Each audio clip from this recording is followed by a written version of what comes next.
A la localitat de Canals, 10 famílies esperen en aquests moments poder entrar a les seues cases i agafar així algunes de les seues pertinences. Esta nit els han desallotjat després d'afonar-se el primer pis de l'edifici on vivien.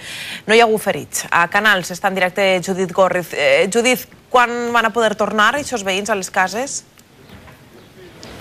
Bé, no ho sabran fins que els tècnics determinen quines han sigut les causes de l'afonament del primer pis d'aquest edifici d'uns 40 anys d'antiguitat i sobretot que comproven si és segur en les condicions en què ha quedat.